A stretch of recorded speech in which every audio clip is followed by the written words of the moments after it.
Andito na ako sa part-time ko. 6:20 pala ng umaga. Kasi kahapon tinanong ako ng client. Eto, nag-check-in kahapon.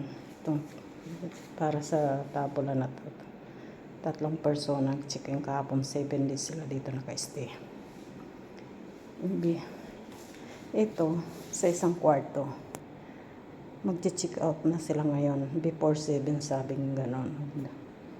Tanong kahapon sa akin. Before 7 daw, aalis na sila. Kaya tinanong ako kung anong oras ako darating. Kung magkikita pa raw kami nila bago sila umalis. Sabi ko, oo. Kaya pumunta na ako dito ng maaga.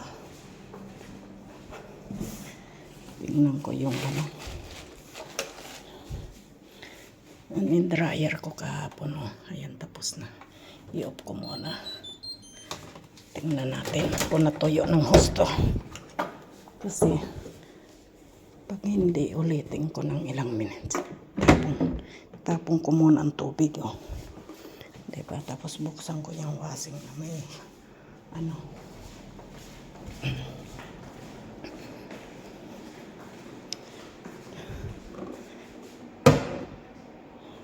natin ang tubig sa dryer. Hindi na nga ako naghugas lang ako ng ibang hugasan ng mga kutsara doon. Pinagkapihan namin.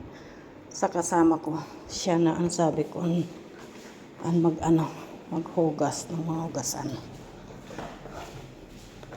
Tingnan natin itong dryer kung natuyo siya ng gusto. Okay. Ay, hindi kailangan pa rin buksan ng konti. Pero mamaya ko na buksan kasi medyo ko pa basa-basa kasi ang dami kasi nagpulupot. Mamaya buksan ko pa rin siya pag na alas 9 na kasi kawawa. Buksan ko na muna ito. Kasi pag natapos ito saka ko lagyan natin ito ng sabon. Ito para sa lang ito.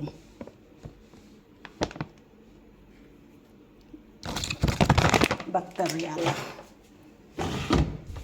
Ito, lagyan natin siya. Ay, iyok ko muna kay hindi ko naalala kung nalagyan ko siyang sabon. Lagyan ko siyang sabon. Kasi, ayan. Ito ang ginagamit namin. Nalaglaga. Kailangan may siksik siya. Puno kasi. Puno.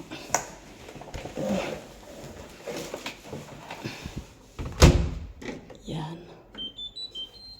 Buksan na natin para mamaya ito kasi maingay ito eh. Okay, mamaya. Pag natapos, ito na muna buksan ko. Pag natapos ito, nakaalis na yung isang kwarto. Saka, mga alas 9 buksan ko ito. Ayan na muna kasi hindi maingay. Ayan.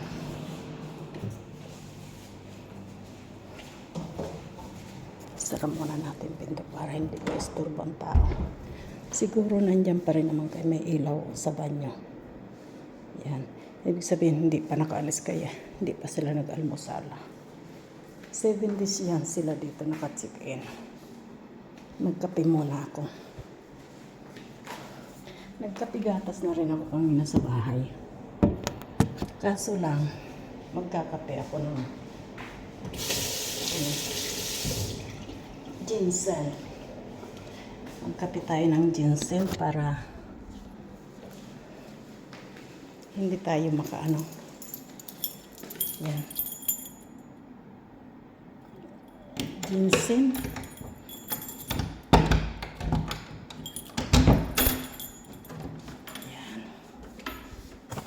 Yung ginseng.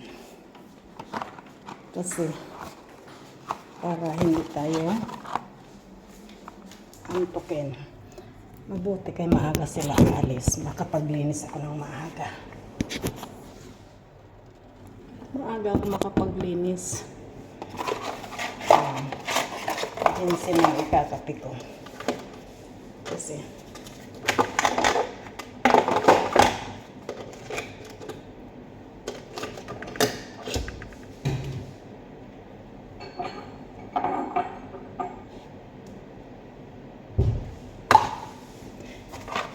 dalawa na lang. Pero meron pa naman dito.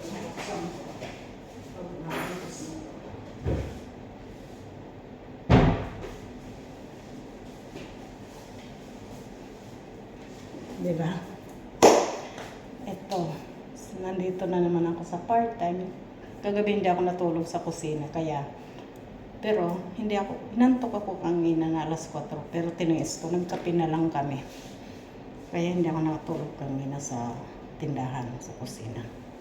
Pero kahapon, nagising ako alas 8:27 ng gabi. Siguro nakatulog ako na mga alas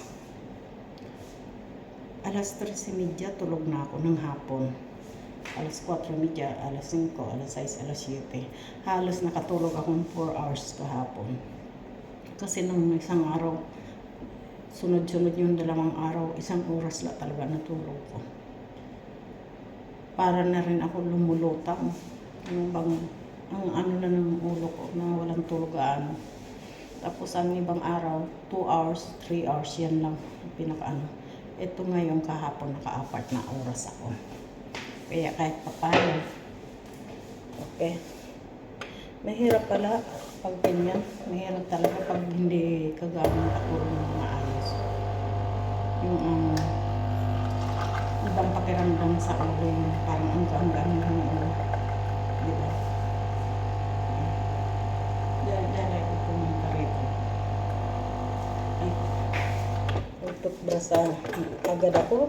Tapos takbo na. Sabi ko sa kasama ko, ikaw na lang ang mag-ano. Ano lang, pagasan. Nag-general, wala siya pati ng sulok-sulok. Kasi para, kasi tayo, para hindi maano.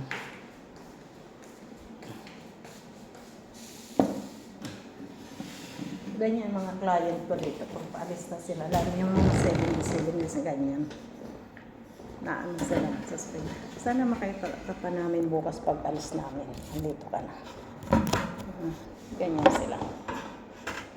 Andyan pa nga sila. Nakita ko sa banyo may ilaw. Parang may gumagalaw. Ibig sabihin andyan pa sila. Chin-chin. Kape tayo. Ang init. Pag alis nila, maglinis agad ako ng kwarto. Ipapahuli ko ang kusina. Kaya antayin ko na makapag-almusal yung isang kwarto. Yung 3 persona nag-check-in kahapon hanggang 7 days. May mag-check-in ulit pero hindi ko pa alam ang oras. Hindi pa insisend sa akin ng may-ari ang oras.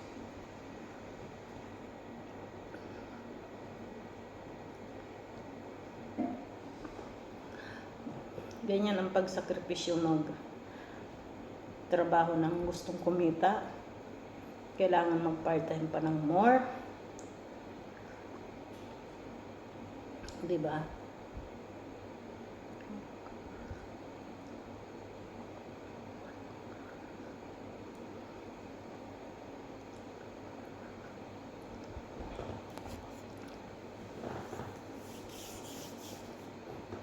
Gabi, sa awa naman ng Diyos, tuloy-tuloy yung halos 2 oras o mahigit. Nag-start kami na alas 11 ata yung alas 10 may nang puro order sunod-sunod. Tapos yung tao dumating alas 11 hanggang sunod-sunod. Tao na dumarating sa loob, order, kain sa loob, take away, tapos order sa online. Order direktamente sa amin, natawag sa amin ng direct sa number namin, ganyan. Sunod-sunod, sa awa naman ng Diyos linggo kasi ano ibang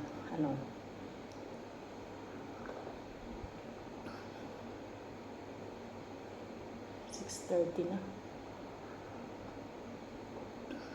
Napakaswerte ng may-ari sa akin kasi hindi ko binibilang lahat ng oras na kung tutusin sa ibang mga ano, doon sa nagpa-part-time ako noon sa Perensi. Oras dumating na ako sa kanila, nag-start ako mag-ano, bilang ko na yun oras ko.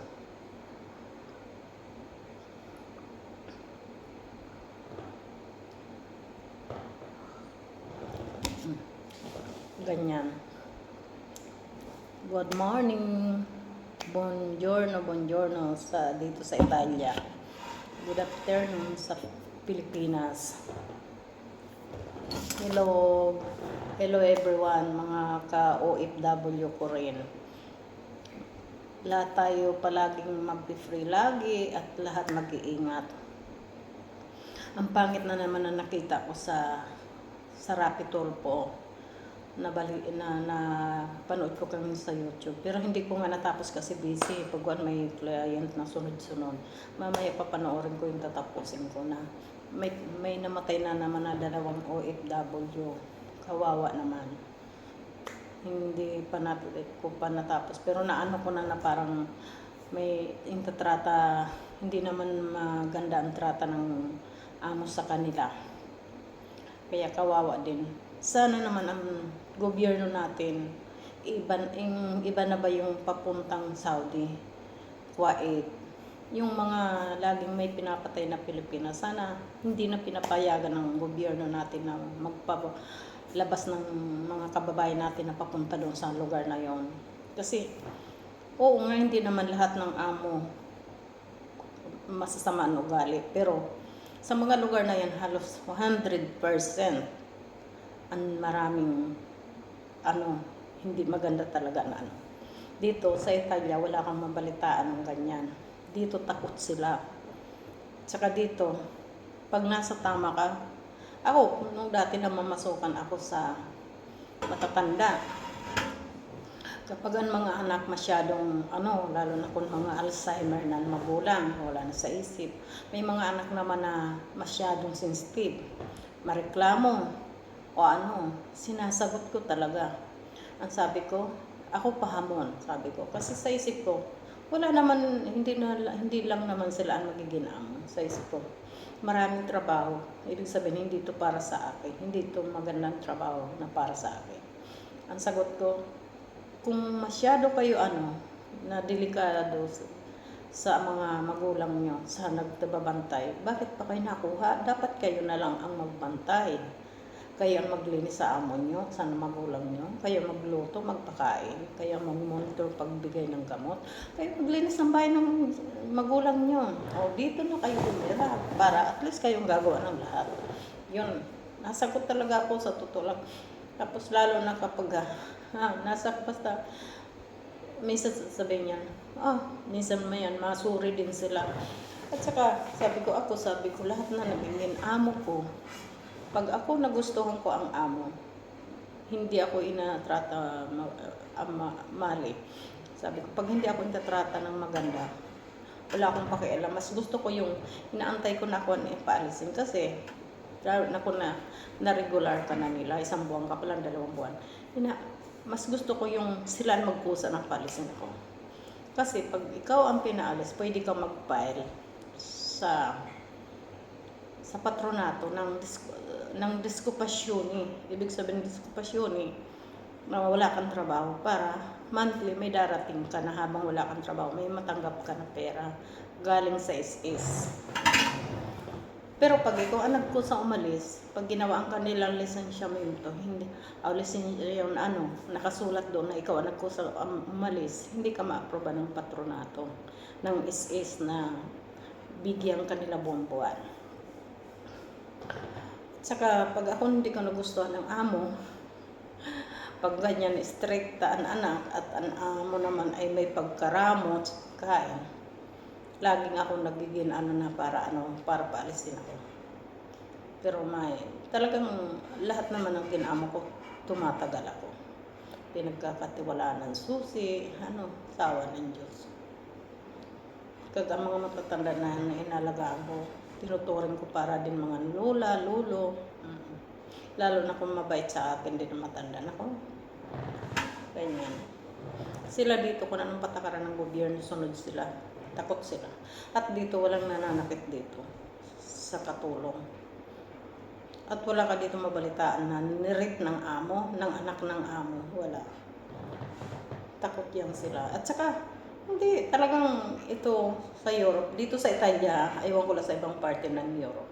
Dito sa Italia, wala kang mababalitaan ng ganyan na in-rape ng amo, ng anak ng amo, o pinatay ng amo, ganyan. Wala pa ako nababalitaan, sa totoo lang.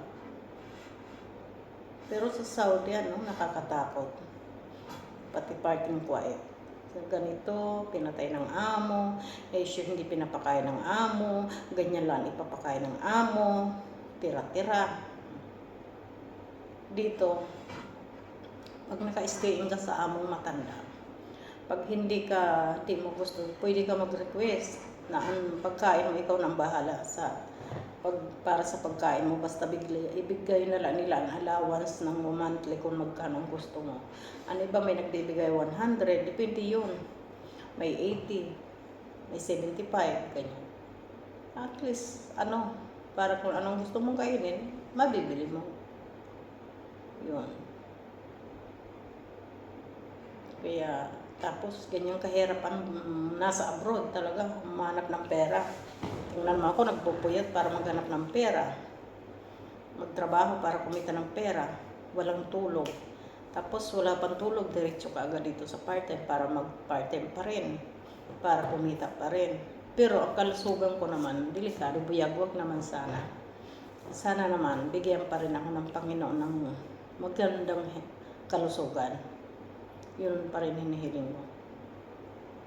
Kaya, sana, may awa ang Diyos, makakita na kami ng electrician na para makapakuni kami ng linya para sa porno ng pizza, para magkaroon na kami ng pizza.